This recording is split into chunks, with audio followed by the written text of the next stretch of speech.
Hello, magandang araw po sa inyo. Ipakita ko tong steering wheel ng MG na brand. Maganda yung quality nyo. Leather yung dito sa handle niya. Tapos yung mga plastics niya mukhang matibay sa init. Ito po kasing parking lot ko, open area siya. Nakabilad siya rito pag tirik na tirik yung araw. 3 years na po itong nasakyan ko. Ang ganda pa rin ng plastics niya. Hindi nagde-deform. Pati yung electronics niya, yung instrument panel niya. Itong infotainment niya, maganda yung build quality. Ewan ko kung anong mirror yan, basta yung para makita mo yung likod. Ay, mga LEDs, tibay siya. Kahit yung paninilaw, kung mapapansin nyo po yung mga sasakyan na medyo may edad na ninilaw yung headlight tsaka yung mga tail light. Sa 3 years na bilad sa araw yung sasakyan ko, hindi ko pa nakikita yung paninilaw dahil sa init na araw tsaka sa tagal. Pakita ko po yung headlight ko.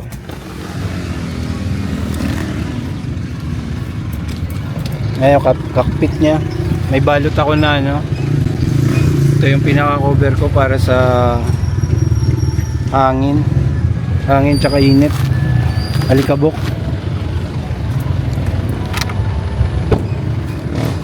Ito yung sinasabi ko sir, yung paninilaw ng headlight. Kung mapapansin nyo, pag mga medyo pa 5 years na yung sasakyan, medyo naninilaw.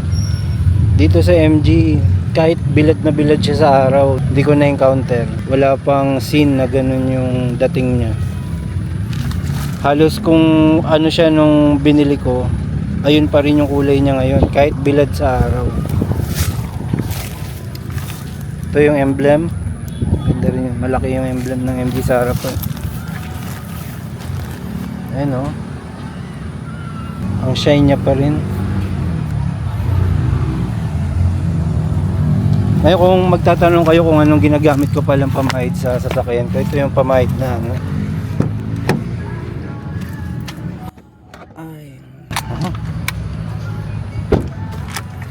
ito yung gamit kong pamahid sa kanya, pang shine.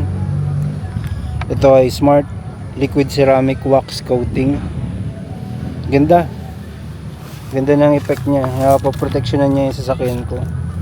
Yan, ini-spray lang. As wait nyo lang yan, mga 5 minutes. Tsaka mabango pati itong mabango tong wax na to.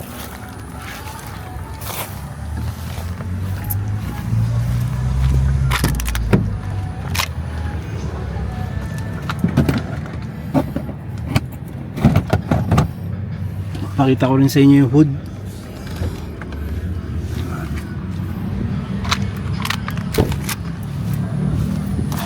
Ang maganda pa rito sa MG, meron siyang hydraulic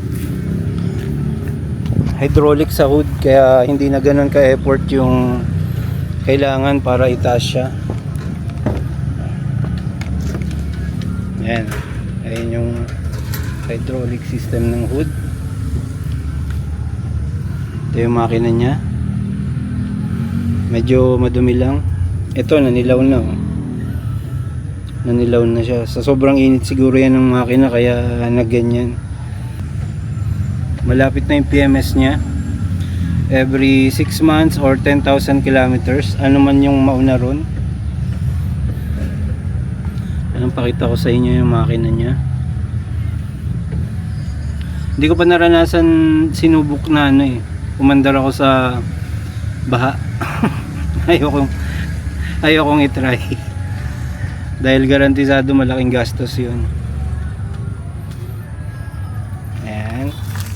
Tapos meron din siyang tire pressure monitoring system. Kaya alam ko kapag medyo alanganin na yung gulong ko na namomonitor ko siya. Linisin ko yung makina. Samahan nyo akong linisin ang makina ng MG. Ang gamit ko ay tire block.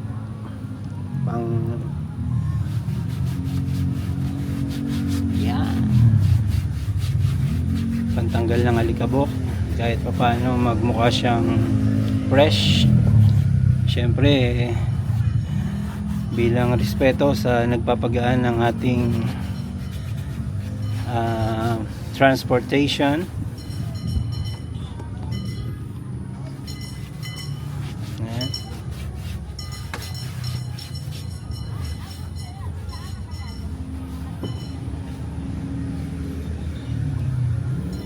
mga tubes.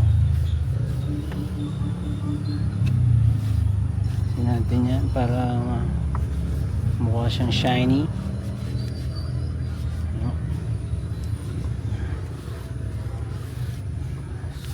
Yung battery pala, yung built-in, ano bang tawag doon, yung galing sa factory na battery. Tumagal sa akin yun ng halos 1 year 3 months. Tapos bago siya bumigay, ito yung naipalit ko na ano, battery niya. Ito ay Motolite Gold Maintenance. Yan yung pinalit ko na battery. 2 years yung ano, 2 years yung warranty ni Motolite. Ngayon lampas na siyang 1 year na nakasalpak dito. Sana tumagal siya.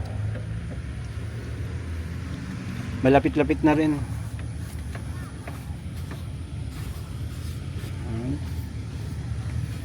Tapos ito yung coolant niya.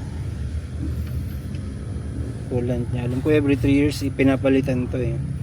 Nakapag-top up pa lang ako diyan sa 3 years na no, 3 years na ng sasakyan. Isang beses nag-top up na ako diyan. Kasi bumaba na siya dito sa minimum level. Tapos sa PMS siguro ipapa-discharge ko na yung laman nito.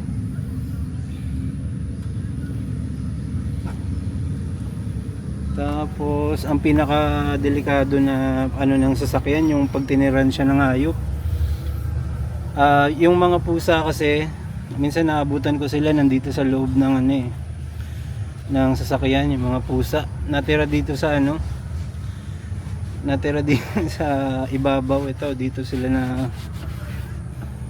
namamalagi.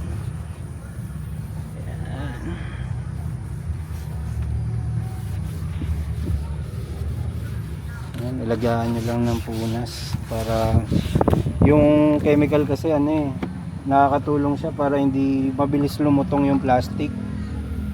Tapos yung kulay niya na maintain tulad niyan yung black.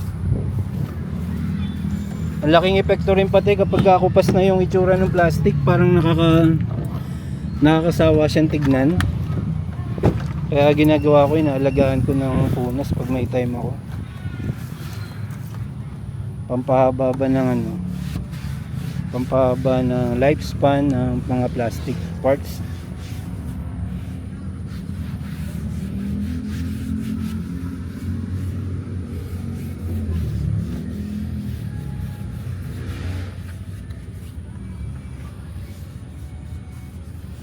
Ito pa napansin ko, yung bakal ng MG na sasakyan, parang mas ano siya, mas makapal siya kaysa sa ibang brand. Yung kahan niya, mapapansin nyo yan eh, pagka inano nyo sa, kinumpara nyo siya ng ibang sasakyan, mas makapal yung thickness nung ano, nung metal sheet niya. Siguro mga 0.2 mm o 0.1 mm yung mas makapal. Pati yung pintura din ng MG ano, maganda yung quality ng pintura na gamit nila. Kasi itong sasakyan na to, bilad talaga siya oh. Nakabilad siya sa araw. Ayan. Open area, open parking. Ngayon pag tanghalin tapat, grabe ang init dito. Pero na pabilib ako yung pintura niya, ano pa rin. Maganda yung quality ng gamit nila.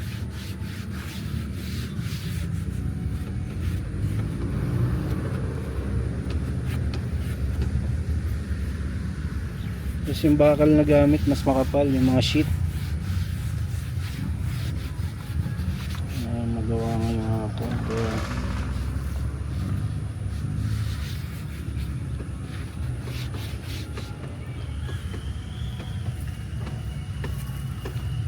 Ano niya, ito yung engine air filter.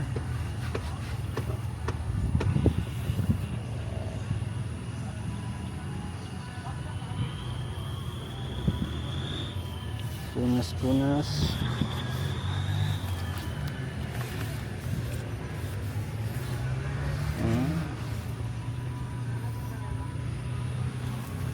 Ano bang gamit yung pang pahid ng ano, yung mga goma tsaka plastic? Ako nasanay na ako, tire block yung ginagamit kong pamahid eh. Para sa goma tsaka plastic. Permis yan, tire block all the way.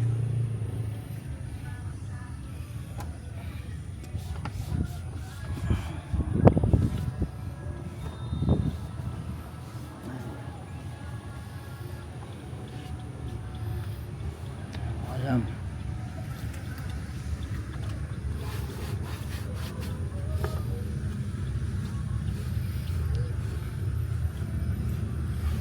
Kung sakali na magano ka ng sasakyan, mag-decide ka, makapondo ka, mas ano pa rin yung mabili mo ng cash tapos second hand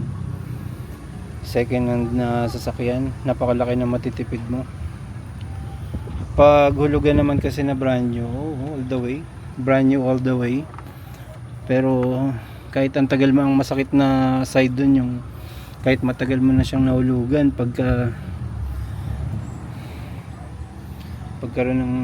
nagkaroon ng aberya sa financial, may chance pa rin siyang ano, may chance pa rin mahatak sa'yo, kaya nakakalungkot.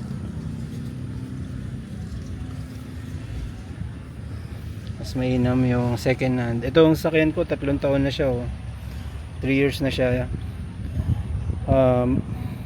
Sa akin physically maganda pa rin siya tignan, kaya kung bibili kayo mga second hand, 3 taon, 4 hanggang 5 taon, magandang ano pa rin yun, garantisadong maganda yung condition pa rin nun. Pero na lang kung makikita nyo naman yung physical tsaka yung ano, yung odometer, doon yung makikita kung gaano nakalaspag din yung sasakyan eh. Yung odo nya pagka ang laki na ng milyahe. Yan, naglinis lang ako habang nagkikwento.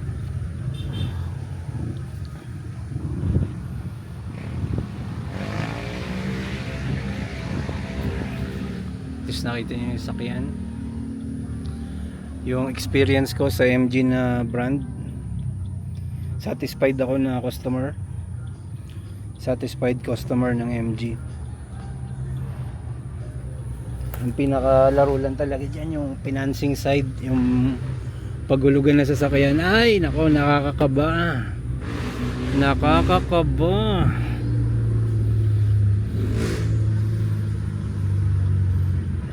Kasi hindi mo masabi yung ano, yung pagkakataon, may time na nagkakaroon talaga ng aberya ang pera.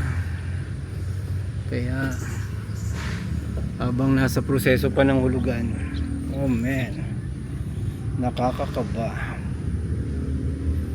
Maraming salamat kung may nanood man sa inyo ng channel ko at nagustuhan nyo tong mini content ko. Thank you.